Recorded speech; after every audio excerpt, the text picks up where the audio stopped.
తాకట్లో ఉన్న బంగారాన్ని విడిపించి ఆ రోజున మార్కెట్ ధర కట్టి మిగిలిన డబ్బును మీకు అందిస్తుంది కొమ్మూరి గోల్డ్.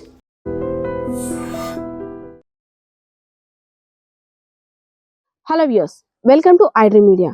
బిగ్ బ్రేకింగ్ చూస్తున్నాం. పార్వతీపురం మన్యం జిల్లా కురుపాం నియోజకవర్గం జిఎమ్మ వలసలో విషాదం చోటు చేసుకుంది. ఒకే కుటుంబానికి చెందినటువంటి నలుగురు ఆత్మహత్యకి పాల్పడ్డారు. అందులో ముగ్గురు మృతి చెందగా మరొక బిడ్డ పరిస్థితి విషమంగా మారింది. తాపీ మేస్త్రిగా పనులు చేసుకున్నటువంటి ఒక దళిత కుటుంబానికి చెందినటువంటి మధు, కృష్ణవేణి, అలాగే వారికి ముగ్గురు ఆడపిల్లలు, ఒక కుమారుడు కోసం ఆశగా ఎదురు చూసి ముగ్గురు ఆడపిల్లల తర్వాత కుమారుడు మోసు పుట్టాడు. వారి ఇంట ఆనందానికి అవధుల్లేవు. అంతా సాఫీగా సాగిపోతుంది. కానీ ఆత్మహత్య చేసుకోవాల్సిన అవసరం ఏమొచ్చింది? అసలు ఆత్మహత్య చేసుకుందామని ఆలోచన ఒకెత్తైతే పిల్లల్ని కూడా అందులో ఇన్వాల్వ్ చేసుకోవడం, పిల్లల్ని కూడా చచ్చిపోయేటట్టు ఇంకా ప్లాన్ చేసుకుందాం అనేటట్టు అంత బాధ ఎందుకు వచ్చిందో కూడా తెలియక భయభ్రాంతులకు గురవుతున్న పరిస్థితి అయితే కనిపించింది. ఎవరైతే మధు, కృష్ణవేణి ఉన్నారో అదేవిధంగా మోసు, అయోష నలుగురు కూడా విషాన్ని సేవించి అక్కడికక్కడే ముగ్గురు చనిపోయిన తర్వాత మోసు 4 ఏళ్ల కుమారుడు కూడా అభం శుభం తెలియని ఆ చిన్నారి కూడా మృత్యువాత పడ్డాడు. అయోష చిన్నారి దాదాపు 5 నుండి 6 సంవత్సరాలు ఉంటాయి. హాస్పిటల్లో కొన ఊపిరితో కొట్టుమిట్లాడుతుంది. ముందు ఎవరైతే 2 ఆడపిల్లలు ఉన్నారో చిన్న మేరంగిలో కస్తూర్బా పాఠశాలలో చదువుతున్నారు. వాళ్ళు విద్యను అభ్యసించడం కోసం ఆ పాఠశాలకు వెళ్ళడం వల్లే వారు కూడా బ్రతికారు. వారు కూడా ఇంటి దగ్గర ఉన్నట్టయితే వారు కూడా అనంత లోకాలకి వెళ్ళిపోయేవారేమో. వారి పరిస్థితి కూడా ఎలా మారు. అసలు ఎందుకు ఇలాంటి డెసిషన్ తీసుకోవాల్సి వచ్చింది మధు, కృష్ణవేణికి? కొడుకు కోసం ఎన్నో కళ్ళగన్నారు. కొడుకు పుట్టాడు. ముగ్గురు పిల్లలు కూడా చక్కగా స్కూల్కి వెళ్తూ వస్తున్నారు. ఒక మంచి కుటుంబం ఆనందంగా ఉంది అనుకునే లోపు ఇలాంటి షాకింగ్ నిర్ణయం ఎందుకు తీసుకున్నారో కూడా తెలియని అయోమయ పరిస్థితిలో ఉన్నామంటూ స్థానికులు అందరూ కూడా చెప్తున్నారు. సో అక్కడికి వచ్చి పోలీసులు కూడా పిల్లల్ని చూసి దిగ్భ్రాంతికి గురయ్యారు. అయ్యో, అభం శుభం తెలియని చిన్న పిల్లలు కూడా విషమిచ్చి చంపడానికి సిద్ధపడ్డారంటే అసలు ఏమనుకోవాలి? ఎలాంటి కుటుంబంలో ఆర్థిక సమస్యలు ఉండొచ్చు, ఇంక ఇతరాతర సమస్యలు ఏమైనా కావచ్చు.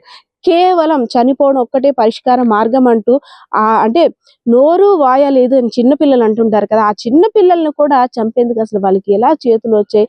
ఎందుకు ఇలాంటి డెసిషన్ తీసుకోవడం వల్ల ఇప్పుడు కొన ఊపిరితో కొట్టుమిట్లాడుతుంది అయేష. అదేవిధంగా తల్లిని, తమ్ముడిని, తండ్రిని కూడా కోల్పోయారు ఆ 2 ఆడపిల్లలు కూడా. ఈ పరిస్థితి చూసిన తర్వాత ఒక్కసారిగా గ్రామంలో విషాద ఛాయలు అలుకున్నాయి. అసలు సంఘటన స్థలానికి చేరుకున్న తర్వాత పోలీసులు కూడా దర్యాప్తు ముమ్మరం చేశారు. ఈ ఆత్మహత్యకి జరగడానికి గల కారణాలు ఏంటో కూడా మరి కాసేపట్లో మీడియాకి వివరాలు వెల్లడిస్తామని కూడా అక్కడ పోలీసులు చెప్తున్న పరిస్థితి. ఏదైనా సరే కేవలం సూసైడ్ చేసుకుంటేనో చనిపోతేనో సమస్య సొల్యూషన్ అవుతుంది అనే ఆలోచనని మానుకుంటే మంచిదేమో అనిపిస్తుంది.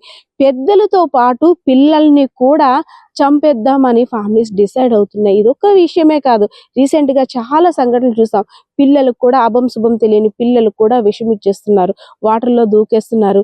కనీసం వారి భవిష్యత్తునైనా ఆలోచించి వారి భవిష్యత్తు కోసమైనా మనం బ్రతుకుదామంటే జీవితం చాలా విలువైంది. అందులో దాంపత్య జీవితాన్ని ప్రారంభించిన తర్వాత కష్టాలు, సుఖాలు, ఒడిదుడుకులు ఎన్నో ఎదురవుతుంటాయి.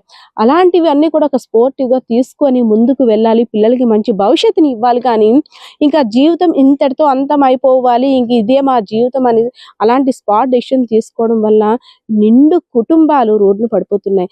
పిల్లలు అనాథలుగా మారుతున్నారు. అసలు అంటే కష్టం సుఖం ఏమీ తెలియని భగవంతునితో సమానమైనటువంటి పిల్లలు ప్రాణాల కోసం పోరాటం చేస్తున్నారు ఆసుపత్రిలో. ఈ సంఘటన చూసిన తర్వాత ప్రతి ఒక్కరు కూడా నోటంట మాట రావట్లేదు. అందరూ కూడా గుండెలు పగిలేలా, నోరు లేని పిల్లలకి విషం ఇచ్చారంటే అసలు మీకు చేతులు ఎలా వచ్చాయి, మీరు ఎలాగో చచ్చారు, పిల్లలు కూడా ఎందుకు ఇంత ఇబ్బంది పెట్టారని ప్రతి ఒక్కరు కూడా అక్కడ అనుకుంటున్న పరిస్థితే కనిపించింది. ఏదైనా కావచ్చు, ఇలాంటి సంఘటన ఇంకెక్కడ జరగకూడదు. ఏ కుటుంబంలో కూడా ఇలాంటి డెసిషన్స్ తీసుకోకూడదని మనం కూడా ఆశిద్దాం. కెమెరా పర్సన్ బాలకృష్ణతో పద్మ, ఐడ్రీమ్ మీడియా, పార్వతీపురం మన్యం జిల్లా. నిజంగా ప్రస్తుతం ఉన్నటువంటి సమాజం దేనికి ప్రయారిటీ ఇస్తుంది? ఆర్థిక సంబంధాల చుట్టూ మాత్రమే తిరుగుతుంది. మళ్ళీ ఎన్నికలంగానే చాలా విరక్తి కలుగుతున్నాం. మంచి అనిపిస్తుంది కదా, లేడీస్ కూడా ఛాలెంజింగ్ జాబ్స్ చేసినప్పుడు చాలా బాగుంటది. ట్రాఫిక్ అసిస్టెంట్స్ గా నియమించిన ట్రాన్స్జెండర్స్ అందరితో సాల్యూట్ చేయించుకుంటున్నారు. ఫుడ్ డెలివరీ ఇవ్వటానికి వెళ్ళినటువంటి డెలివరీ బాయ్ అనిల్ పై కళ్ళ ముందు